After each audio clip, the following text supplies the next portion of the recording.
पसमानदा क्या है, पहले इस पर बात हो जाए। पसमानदा फारसी का लफ्ज़ है, आमतौर पर लोग जानते हैं। बहुत से लोग ऐसे हैं जो नहीं जानते, उनके लिए बिल्कुल नया है और बिल्कुल ही वो अनजान है इससे।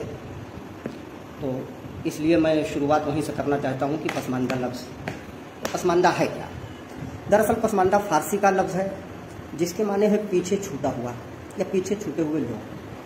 यानी विकास की दौड़ में, इस तरक्की में जो लोग पीछे छूट गए हैं, जो बराबर नहीं आ सके सामान्य लोगों में, उन्हें पसमानदा कहा जाता है।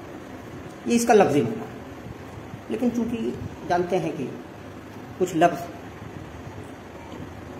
चलन में आ जाते हैं और वो जो है इसी तरह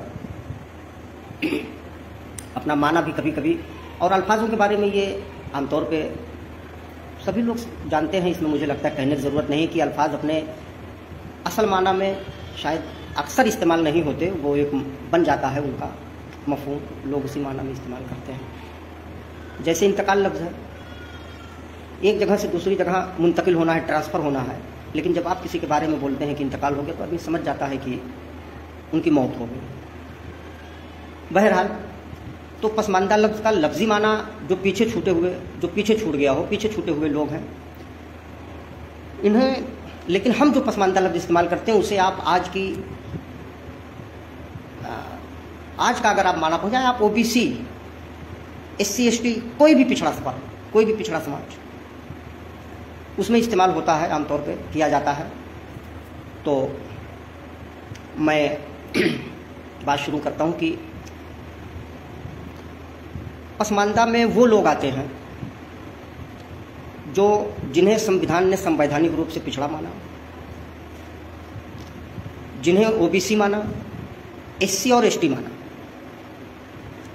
एक क्राइटेरिया बनी भारत में, और मुस्लिम विद्वानों ने सबसे अहम बात, कुछ लोगों को काफ़ी कड़वी और तल्ख लगेगी, और तल्ख है भी, कड़वी है भी, हम उस घूंट को ज़माने से पी रहे हैं। मुस्लिम विद्वानों ने, तथा कथित मुस्लिम स्कॉलर्स, किसी फिरके के हों,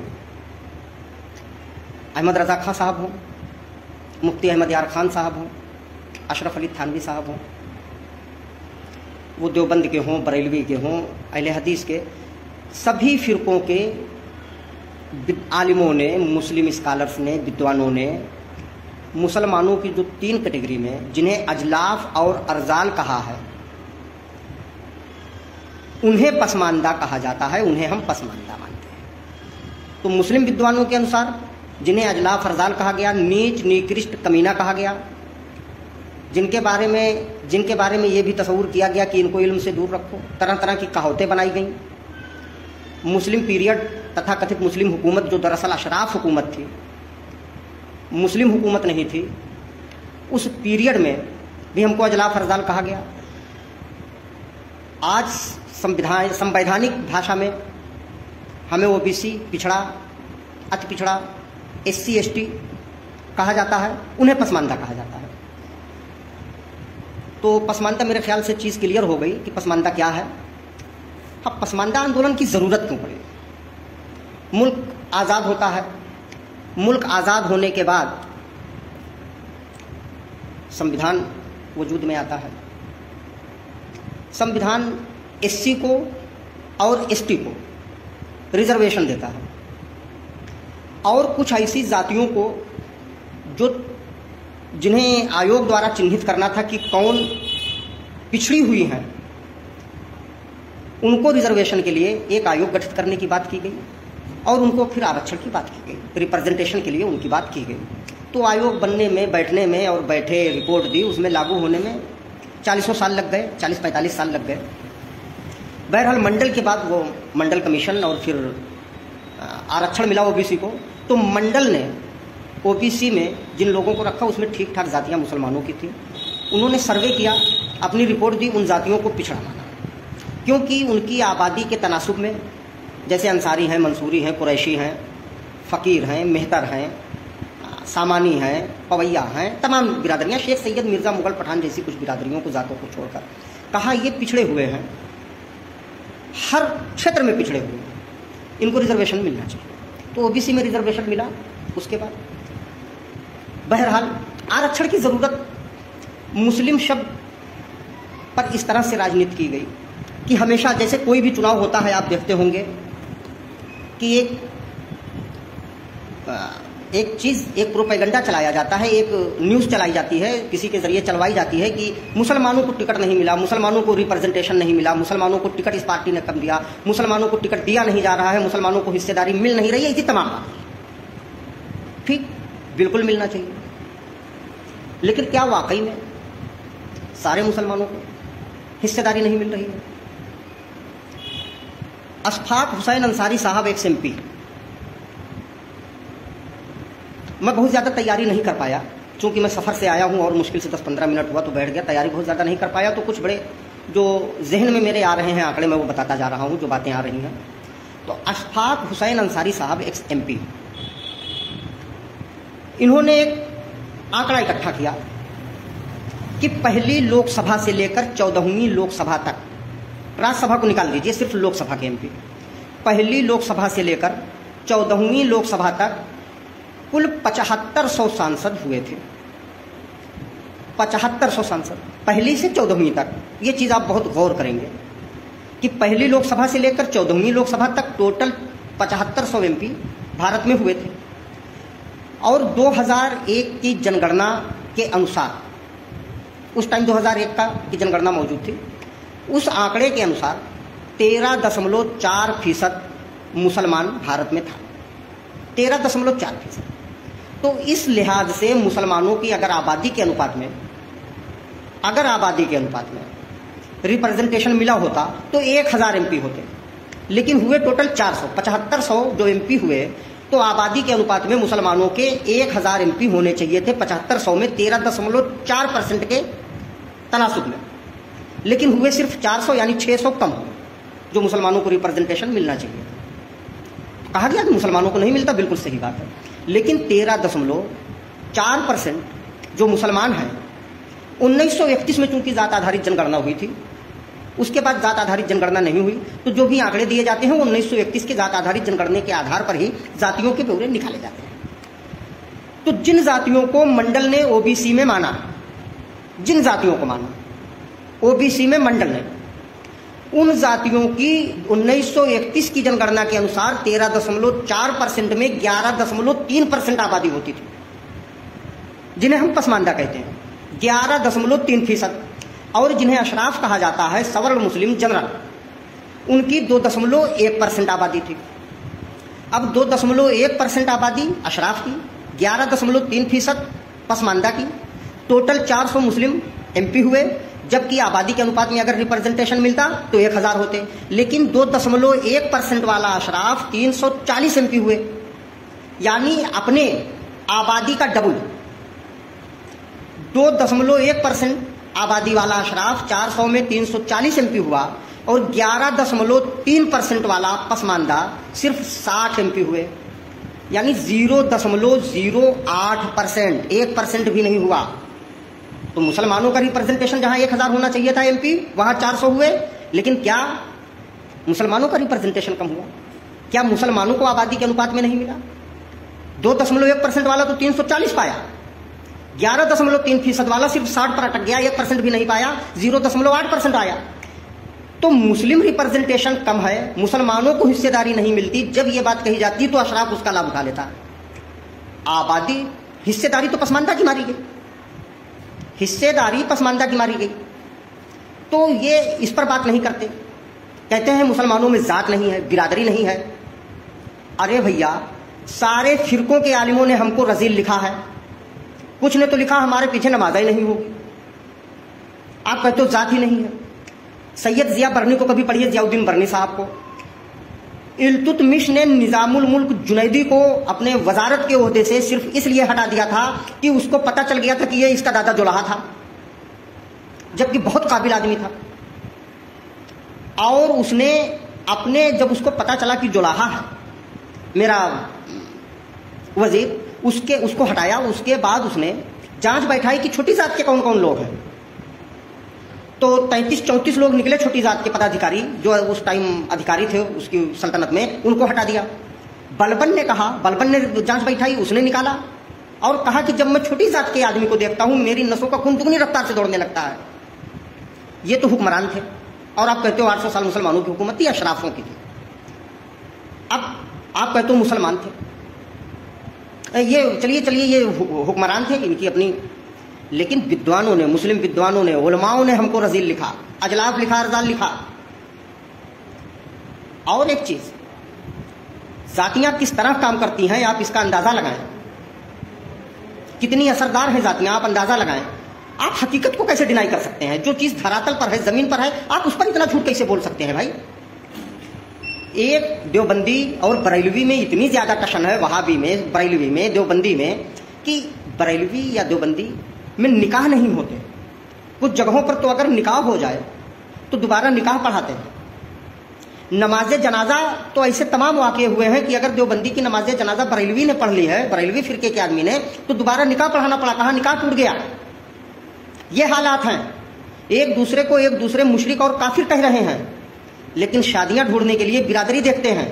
बरेलवी मकतबा फिक्र का जुलाहा की शादी बरेलवी मकतबा फिक्र के सैयद के यहां नहीं ढूंढी जाती।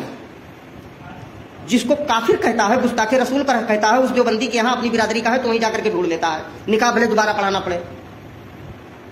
और आप कहते हो जात नहीं है। आप शेर सुनाते हो कि एक ही सब में खड़े हो गए महमूदो अयाज, ना कोई बंदा रहा ना कोई बंदा नमाज। ये अल्लामा ने इमाम मस्जिद में जमात के लिए, जब जमात को देखा तब ये शेर कहा। लेकिन जब मुस्लिम अवाम को देखा, मुस्लिम कौम को देखा, समाज को देखा मुस्लिम, तो अल्लामा की कलम चीख कर लिखती रही कि कहीं पे फिरका परस्ती, कहीं पे जाते हैं। क्या जमाने में यही पनपने की बातें हैं? तो कहां का शेर आप कहां फिट कर रहे हो? यूं तो सैयद भी, मिर्जा भी, अफगान भी हो तुम। सच बताओ, यूं तो सभी कुछ हो, सच बताओ मुसलमान भी हो तुम। शेर थोड़ा भूल रहा हूं लेकिन मफहूम यही है। तो अल्लामा ने मुस्लिम समाज पर जो शेर लिखा वो आप खा जाते हो। और जो इस्लाम की मसावात को देखकर, मस्जिद के अंदर जमात के टाइम की खूबसूरती को देखकर जो शेर लिखा जमात के लिए, उस शेर को समाज पर फिट कर दिया आपने। आप बहुत खतरनाक खेल खेला गया है। तो मुसलमान के नाम पर पूरा रिप्रेजेंटेशन, कुछ जातियां शेख सैयद मिर्जा वगैरह लेकर बैठ गई और अभी मुसलमान के नाम पर मांग रही हैं। भाई राबे हसनी नदवी साहब मुस्लिम पर्सनल लॉ बोर्ड के सदर हैं। राबे हसनी नदवी साहब अली मियां नदवी साहब के भांजे हैं। इसके पहले अली मियां नदवी साहब मुस्लिम पर्सनल लॉ बोर्ड के सदर थे।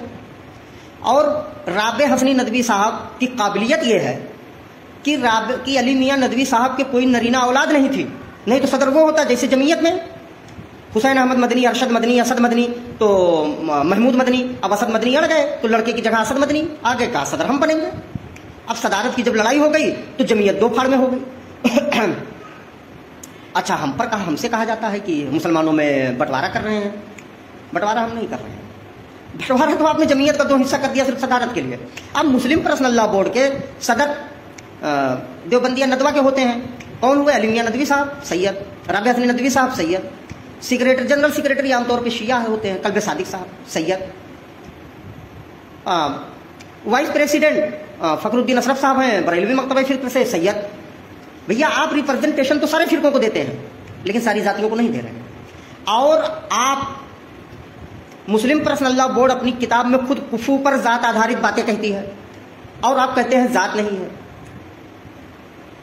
तो जातियां हैं। और दरअसल आप जातियों की बात इसलिए नहीं करते, आप जातियों की बात इसलिए नहीं करते कि अगर आप जातियों की बात करेंगे तो फिर आपका रिप्रेजेंटेशन, आप जो हमारा हक मार रहे हैं वो आपको छोड़ना पड़ेगा। तो आप मुसलमान के नाम पर सारी चीजें मांग रहे हैं और मुसलमान के नाम पर आप मांग रहे हैं, हिंदू मुस्लिम कर रहे हैं। मुसलमान के नाम पर नहीं चाहिए। संविधान हमें ओबीसी मान रहा है, SC ST मान रहा है, हमको वो चाहिए। बाबरी मस्जिद का केस आया, जो भी मुद्दे जज्बाती मुद्दे होते हैं आप उनको लेकर उड़ते हैं। बाबरी मस्जिद से फायदा जफर याब गिलानी साहब उठा, आजम खां साहब, सैयद साहबुद्दीन साहब, जितने नाम आप गिनते जाइए सब नेता हो गए, सब कहीं ना कहीं एडजस्ट हो गए। हाशिम अंसारी साहब को क्या मिला? पूरी लड़ाई मेन मुद्दा ही बंदा वो था। तो आप आप जज्बाती बातें उठाकर लोगों के जज्बात से खेलते हैं। हाशिम अंसारी शराफत से, ईमानदारी से पूरी जिंदगी बंदा लड़ता रहा, और आप लोग आए स्कूटी से चलते चलते एसी में और लग्जरी से चलने लगे। वो बंदा वहीं रह गया, वो अपना खेत बेचकर लड़ा, और आप जज्बाती तकरीरें करते रहे, दंगे होते रहे। दंगों में मारा कौन गया? पसमानदा। तो पर्सनल लॉ बोर्ड की कहानी यही है। आप पहले से 14वीं लोकसभा तक की आपने देख ली, हर जगह यही कहानी है। तो मुसलमानों के नाम पर हमको नहीं चाहिए हिस्सा। अरे आप मांग रहे हो हिस्सा कि मुसलमानों की हिस्सेदारी कम है, आपको हिंदू दलित से बड़ा प्यार है, मुस्लिम दलित आपको नहीं दिखता। आप पहले अपने ऑर्गेनाइजेशन में, अपनी संस्थाओं में हमको रिप्रेजेंटेशन तो दे दीजिए। आप हमको अपनी संस्थाओं में जमीयत उलमाए हिंद है, जमाते इस्लामी है, मुस्लिम पर्सनल लॉ बोर्ड है, मिल्ली काउंसिल है, इसमें आप हमको रिप्रेजेंटेशन क्यों नहीं देते भाई? आपको सिर्फ चाहिए, उनसे मांग रहे हैं भारत सरकार से, हर पार्टियों से। तो इसलिए चूंकि मुसलमान के नाम पर सारी मलाई, हमारा हक हिस्सा, अशराफ और अशराफ में शेख सैयद मिर्जा खा रहे हैं, इसलिए हमें हक और हिस्सेदारी के लिए पसमानदा आंदोलन की जरूरत पड़ी। पसमानदा आंदोलन इसलिए चलाया जा रहा है। ये पसमानदा आंदोलन के चलाने की वजह। और किसी का अगर कोई सवाल होगा तो मैं इंशाअल्लाह ताला जवाब दूंगा। ये बंटवारे का चरित्र मोहम्मद साहब के बाद से लगातार है, ये नया विषय नहीं, जातिवाद के नए स्वरूप है। जी बेशक, बेशक संजय त्रिपाठी साहब, ये बिल्कुल सच्ची बात है। ये कंटिन्यू जात का, अरे जब अल्लाह के रसूल ने हजरत बिलाल से कहा, आपके कमेंट्स पे वाकया याद आ गया कि काबे की छत पे चढ़ जाओ और अजान दे दो, तो वहीं पर खड़े हुए कुरैश के लोगों ने कहा कि इनको यही काला कौवा मिला था, यही हबसी गुलाम मिला था। बहुत गहरी है इसकी जड़ें। हम आपसे अपील करते हैं, मुस्लिम तारीख को उठाकर देखें आप। विद्रोह की एक बड़ी वजह यही रही कि कुछ लोगों ने अपने अपने कबीले के लोगों को ज्यादा दे दिया, हक हिस्सेदारी तो आवाज उठी, और हजरत उस्मान गनी रजी अल्लाह ताला अन्हु जैसी शख्सियत पर यही इल्जाम लगा। देखिए, तारीखी हकीकत है, तल्ख हो सकती है, डिनाई कोई नहीं कर सकता। और खाना जंगी हुई, आपको शहीद कर दिया गया। हजरत उस्मान गनी रजी अल्लाह ताला अन्हु को, हजरत उस्मान गनी रजी अल्लाह ताला अन्हु मदीना मुनव्वरा में किसी तरह की खुरेजी नहीं चाहते थे, और वो खुरेजी नहीं चाहते थे, वरना वो दंगाइयों से निपट सकते थे। रसूलुल्लाह सल्लल्लाहु अलैहि वसल्लम की प्यारी सरजमीन पर वो किसी तरह की खुरेजी, किसी तरह का बवाल नहीं चाहते थे, और उसका फायदा उठाकर दंगाइयों ने उनका शहीद कर दिया। उनकी जैसी शख्सियत जो शहीद होने के लिए भी तैयार थी, लेकिन खुरेजी गंवारा नहीं थी, उन जैसी शख्सियत पर भी इल्जाम लगा कि अपने लोगों को हर जगह रख दिया, और ये हुआ। और 20 साल, मैं समझता हूँ 35-40 साल पूरी गवर्नरी और खिलाफत हजरत अमीर मुआविया की चली है। एक दंगा 20 साल खिलाफत में, या आप इमारत कह लें, कुछ लोग कहते हैं कि मलूकियत आ गई, ठीक है, जो भी आप माने, एक दंगा नहीं हुआ, कोई विद्रोह नहीं हुआ, कहीं से आवाज नहीं उठी। जो भी आवाज उठी उनके बाद उठी, और उनके आप गवर्नरों की, उनके अधिकारियों की आप लिस्ट उठाकर देखिए, सारे कबीलों को रिप्रेजेंटेशन दिया था हजरत अमीर मुआविया ने। तो जो भी बवाल हुआ उनके बाद हुआ, सारे कबीलों को दिया था रिप्रेजेंटेशन। आप एक बार उठाकर देख लीजिएगा, जिनको यकीन नहीं होगा। मुस्लिम तारीख का, इस्लामिक तारीख का, मुस्लिम तारीख का अध्ययन करें, देखें कौन तबाह बर्बाद कैसे हुई, उसके खिलाफ, किसी लीडर के खिलाफ कब कब किन किन परिस्थितियों में विद्रोह हुआ। और आप हमको रिप्रेजेंटेशन नहीं देंगे। हम अगर रिप्रेजेंटेशन की बात करें, मोदी बोल दें, योगी बोल दें, तो आप कहेंगे कि हम बीजेपी के एजेंट हैं। अरे हम आज से नहीं बोल रहे हैं, हमने हर हुकूमत से मांग की, हम हर पार्टी से मांग करते हैं कि हमको मिलना चाहिए। अब्दुल्ला मंसूर साहब, नूरुल भाई, अशराफ सल्तनत और मुगल काल को मुसलमानों की हुकूम कहते हैं, हुकूमत पसमानदा नहीं। जी बिल्कुल, मुगल ना सल्तनत पीरियड, वो तुगलक वंश हो, खलजी वंश हो, लोदी वंश हो, गुलाम वंश हो, सैयद वंश हो, सल्तनत पीरियड का, वो भी मुसलमानों की हुकूमत नहीं थी। जातियां देखकर पद दिए गए और जातियां देखकर निकाला गया। मैं भी मिसाल भी दे चुका हूँ, उदाहरण भी दे चुका हूँ। मुगल पीरियड में यही हाल थी, फतावे आलमगीरी में भी यही चीजें हैं।